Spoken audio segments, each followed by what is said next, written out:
ኢትዮጵያ ሰባተኛውን ጠቅላላ ምርጫ ለታከናወን እንግዲህ 3 ቀናት ቀርተዋታል። የተመለከቱ ጉዳዮችን ወደ እናንተ ማድረሳችንን ቀጥለናል። ይህንን ታሪካዊ ዕለት በታላቅ ጉጉት እየጠበቁ ከሚገኙ የጎንደር ከተማ ነዋሪዎች መካከል የሀገር ሽማግሌው ንጉሱ ገብረስላሴ አንዱ ናቸው። ይህ ምርጫ ለሀገሪቱ የዲሞክራሲ ጉዞ ሌላው ትልቅ ምዕራፍ በመሆኑ እያንዳንዱ ዜጋ የበኩሉን አስተዋጽኦ ሊያበረክት ይገባልን ብለውናል።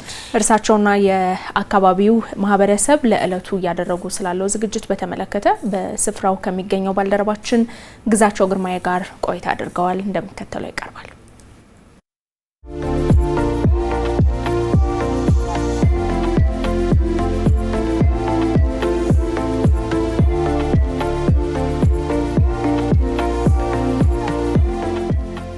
ሰባተኛው ጠቅላላ ምርጫ ኢትዮጵያ እንድትመርጥ የቀናት እድሜ ብቻ ይቀሩታል። ይህ የቀናት እድሜ እኔ በመገኘበት ጎንደር ከተማ ምርጫውን የሚጠብቁ ኢትዮጵያውያን ስሜታቸው ምን ይመስላል ስንል በጎንደር ከተማ ነዋሪ ከሆኑት የሀገር ሽማግሌ ጋር ቆይታ ልናደርግ ነው። አመሰግናለሁኝ ነው ጋሺ፣ ደስ ብሎኛል ስላገኘሁት።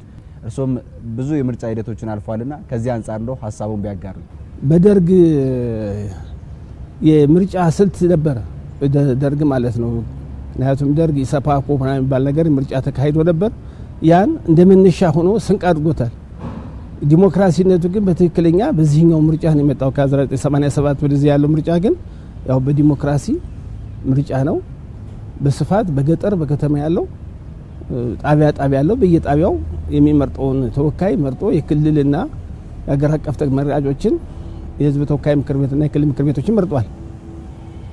ስንመርጥ በጥሩ በደስታ ባለ ሁኔታ ላይ በአንድ ቀን ስንመዘገብ ጊዜ ይወስዳል። ስንመልስ ግን በአንድ ቀን እስከ 12 ሰዓት ድረስ በስርዓት ተሰልፎ ድምጡን ሰጥቶ ወደ ቤቱ ነው የሚመለሰው። ያው የተወዳደሩን በማስታወቂያ ይለጠፋል። ይሄ አሸነፈ ይሄኛው አሸነፈ ይባላል። ያሸነፈውን ወገን ተቀብለን እየተሰዳደረው የተራስከው እንደ እርሶ ሰባተኛ ምርጫ ላይ ያደርጉ ነውና ምን ያለ ስሜት ተሰማውት? ይህ ምርጫ ሂደት ለዚህ ዜጋ ለጎንደር ከተማ ብቻ ሳይሆን ለኢትዮጵያውያን ምን ያህል ይጠቅማሉ ያስባሉ? ምርጫ ማለት ያለ መንግስት ሰው መኖር አይችልም።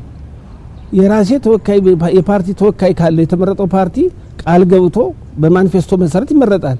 በተመረጠው ማኒፌስቶ ይሰራልኛል ብዬ መርጠው ነው። እንደ ግለሰብ ላይው አልችልም። እንደ ሀገር ግን ብዙ ነገሮች ይሰራሉ። በዲሞክራሲ የሚሰሩ ስራዎች ብዙ ናቸው። ምርጫውን የሚጠብቁ ኢትዮጵያውያን ሰኞን እየጠበቁ ይገኛልና ሰኞ የሚከወነው ምርጫ አጠቃላይ ስሜቱ ትልቅ ነው። ከዚህ አንፃር በዛ ዕለት ሁሉም ተገኝቶ ድምጹን እንዲሰጥ የእርሶ መልእክት ምንድነው? አንዲት ካርድ አንድ ሰው ከደረጃ ተወርዳለች፣ አንዱን ደግሞ ከፍ ታደርጋለች። ስለዚህ አንዲት መቅረት ሌላውና ተመራጭ ይሆን እኔ የምመርጠው ፓርቲ አንድ ካርድ ከጎደለው እንዳልመረጥኩ ቁጥር ነው። ስለዚህ ሙያ ዋጋ ስላላት ያቺ ገብተህ ስታበቃ ከቀረ ይጎዳል። ከገባ ግን የመረጥነውን የምንፈልገውን ፓርቲ የበላይነት ይይዝና በቁጥር የበላይነት ተመርጦ አሸናፊነትን ይይዛል። ስለዚህ አንድ ካርድ ዋጋ አላት፣ አንድ ካርድ ደግሞ ጉዳት አላት።